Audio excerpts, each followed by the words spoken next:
जय हिंद दोस्तों, welcome to KGS defence Dehradun YouTube channel. दोस्तों आज की इस सेशन में हम एक बहुत इंपॉर्टेंट पॉलिटी का कॉन्सेप्ट हम देखेंगे दोस्तों, जिसको कहते हैं अमेंडमेंट ऑफ द कॉन्स्टिट्यूशन, जो हमारे संविधान के पार्ट 20 में है और उसके लिए एक ही आर्टिकल है, आर्टिकल नंबर 368। चलिए इसको हम डिटेल में समझते हैं दोस्तों। फर्स्ट एंड फॉरमोस्ट, जब एमसीक्यू पॉइंट ऑफ व्यू से आए दोस्तों, तो सबसे पहले अगर ये जो अमेंडमेंट ऑफ द कॉन्स्टिट्यूशन है, इसको हमने कहाँ से बोरो किया है दोस्तों? It has been borrowed from South African constitution. और यहाँ पे हमें समझना है दोस्तों एक चीज, जितना यूएसए की कॉन्स्टिट्यूशन में चेंजेस करना जितना टफ है, उतना टफ इंडिया की कॉन्स्टिट्यूशन में नहीं है। ठीक है दोस्तों, ना ही ब्रिटेन में जितना आसान है उतना आसान भी नहीं है। इन दोनों का सिंथेसिस है, ना ही उतना टफ है ना ही उतना आसान है। अब कॉन्स्टिट्यूशन में चेंजेस क्यों करना पड़ता है दोस्तों? सबसे पहली बात, अब लॉ जो है दोस्तों डायनामिक सब्जेक्ट है। Over the period of time loss में चेंजेस लाना जरूरी होती है, इसीलिए हमारे कॉन्स्टिट्यूशन में भी चेंजेस लाना पड़ता है। इसलिए हमारे कॉन्स्टिट्यूशन में पर्टिकुलरली आर्टिकल 368 दिया हुआ है, जो बोलता है दोस्तों power of the parliament. Power किसको दिया है? संविधान का संशोधन करने, कॉन्स्टिट्यूशन को अमेंड करना है, पावर दिया हुआ है पार्लियामेंट को। Power to parliament to amend the constitution such as the addition. कोई भी चीज को अगर ऐड करना है ऐड कर सकते हैं, अगर कोई चेंजेस करनी है, वेरी करना है, वो कर सकते हैं। रिपील मतलब दोस्तों कोई भी संविधान का कोई भी प्रोविजन है, कोई लॉ है, उसको डिलीट करना है तो वो कर सकते हैं। बट उसके लिए दोस्तों एक प्रोसीजर एस्टैब्लिश्ड है, जैसे प्रोसीजर में लिखा हुआ है वैसे ही कर सकते हैं। यहाँ पे देख सकते हो, यहाँ पे लिखा हुआ है any provisions of the constitution. ठीक है, तो यहाँ पे क्या लिमिट है भैया? क्या पार्लियामेंट कोई भी चीज को अमेंड कर सकता है? लिमिट वगैरह है क्या? तो सुप्रीम कोर्ट ने केशवानंद भारती जजमेंट में बोला गया, जो संविधान का बेसिक स्ट्रक्चर है, मूल संरचना, इसमें कोई संशोधन नहीं हो सकती है।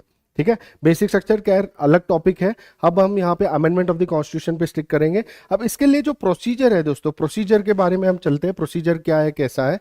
सबसे पहले कुछ भी अगर चेंजेस करना पड़ता है, बिल लाना पड़ता है पार्लियामेंट में, बिल को इंट्रोड्यूस करना पड़ता है। अब यहाँ पे सवाल उठेगा, सर ये बिल कौन लाएगा? मिनिस्टर लाएगा या कोई प्राइवेट मेंबर ला सकता है? क्या ये लोकसभा में ही लाना है या राज्यसभा में ही लाना है? क्या बिल लाने से पहले प्रेसिडेंट की परमिशन लेनी पड़ती है? तो दोस्तों इसके लिए यहाँ पे है, बिल इंट्रोड्यूस करने से पहले फर्स्ट एंड फॉरमोस्ट हमें याद रखना है, there is a no prior permission of president की कोई परमिशन की आवश्यकता नहीं है। नेक्स्ट, बिल कहाँ पे इंट्रोड्यूस कर सकते हैं? Either house, bill can be introduce either bye minister, कोई मिनिस्टर इंट्रोड्यूस कर सकता है, या तो कोई प्राइवेट मेंबर भी। प्राइवेट मेंबर कौन होता है? Private member is a member other than minister. ठीक है, जो भी मेंबर ऑफ द पार्लियामेंट है जो मिनिस्टर नहीं है उसको प्राइवेट मेंबर बोला जाता है। सो प्राइवेट मेंबर भी ला सकता है, मिनिस्टर भी ला सकता है। Next, a bill can be introduced in either house of the parliament. ठीक है, दोनों में कोई भी हाउस में, या तो लोकसभा में या तो राज्यसभा में, कोई भी हाउस में बिल को इंट्रोड्यूस करा जा सकता है, अनलाइक द मनी बिल। ठीक है, जबकि मनी बिल की बात आती है, मनी बिल को सिर्फ आप लोकसभा में ही इंट्रोड्यूस कर सकते हो, ऐसे कंडीशन है। अमेंडमेंट ऑफ द कॉन्स्टिट्यूशन जब ये बिल लाया जाता है तो कोई कंडीशन नहीं है, कोई भी हाउस में ला सकते हो, ना ही प्रेसिडेंट की परमिशन चाहिए, कोई मिनिस्टर भी ला सकता है, कोई प्राइवेट मेंबर भी ला सकता है। ये तीन कंडीशन हमें याद रखना है, एग्जाम पॉइंट ऑफ व्यू से काफी इंपॉर्टेंट है।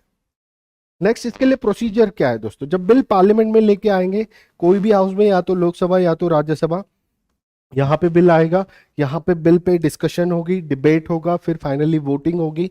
और कौन सी मेजॉरिटी से पास करना पड़ेगा? यहाँ पे मेंशन्ड है दोस्तों स्पेशल मेजॉरिटी। स्पेशल मेजॉरिटी से इस बिल को पास करना पड़ेगा। एंड फाइनली यहाँ पे देखोगे आप भैया, कोई डेडलॉक की सिचुएशन क्रिएट हो गया, से एग्जाम्पल लोकसभा ने पास कर दिया, राज्यसभा ने नहीं किया, तो दोस्तों बिल वहीं पे रुक जाएगा। यहाँ पे जॉइंट सिटिंग की कोई भी प्रोविजन नहीं है। जॉइंट सिटिंग मतलब दोस्तों होता है लोकसभा और राज्यसभा दोनों मिलके मीटिंग करेंगे, उसके बाद में उस बिल के बारे में डिस्कशन या वोटिंग होगी। ये जॉइंट सिटिंग में होती है, जहां पे दोनों हाउसेस मिलके बात करते हैं। बट इस बिल के लिए कोई जॉइंट सिटिंग का प्रोविजन अवेलेबल नहीं है। जब दोनों हाउसेस से सेपरेटली बिल स्पेशल मेजॉरिटी से पास हो जाएगा दोस्तों, उसके बाद में नेक्स्ट कंडीशन क्या है? अगर वो बिल कोई फेडरल प्रोविजंस को इंपैक्ट कर रहा है, फेडरल प्रोविजंस जैसे कि एग्जाम्पल मान लो कोई 7th शेड्यूल का सब्जेक्ट है, उसमें कोई चेंजेस किया जा रहा है, 7th शेड्यूल में कोई चेंजेस किया जा रहा है, या तो भैया जैसे आजकल जो डिबेटेबल टॉपिक चल रही है, साइमल्टेनियस सिलेक्शन कराना है कि नहीं कराना है, वन नेशन वन इलेक्शन, जहां पे स्टेट गवर्नमेंट या जो स्टेट की सब्जेक्ट है उस पर भी अगर इम्पैक्ट पड़ना है तो वो प्रोविजंस होता है फेडरल प्रोविजंस। अगर फेडरल प्रोविजंस पे इम्पैक्ट पड़ता है दोस्तों तो उस बिल को हाफ ऑफ द स्टेट से रैटिफाई करवाना पड़ेगा।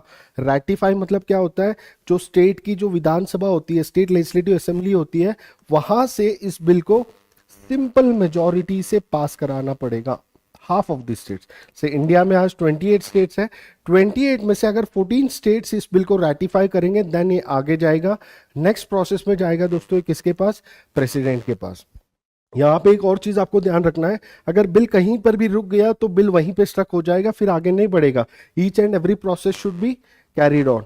लास्ट स्टेज में दोस्तों प्रेसिडेंट के पास जाएगा, प्रेसिडेंट के पास ऑप्शन नहीं है, प्रेसिडेंट को असेंट करना ही पड़ेगा। ना ही प्रेसिडेंट इस बिल को वापस भेज सकता है फॉर रिकंसिडरेशन, ना ही वो अपना सिग्नेचर विथहोल्ड कर सकता है, यहाँ पे प्रेसिडेंट को असेंट करना ही पड़ेगा। और जैसे ही प्रेसिडेंट का इस बिल पे असेंट हो जाती है, बिल बन जाता है act and constitution stands amended. ठीक है दोस्तों, तो ये हमारा प्रोसीजर रहा अमेंडमेंट ऑफ द कॉन्स्टिट्यूशन के लिए। ऐसी अनेक जानकारी के लिए जुड़े रहिए केजीएस के साथ। Thank you and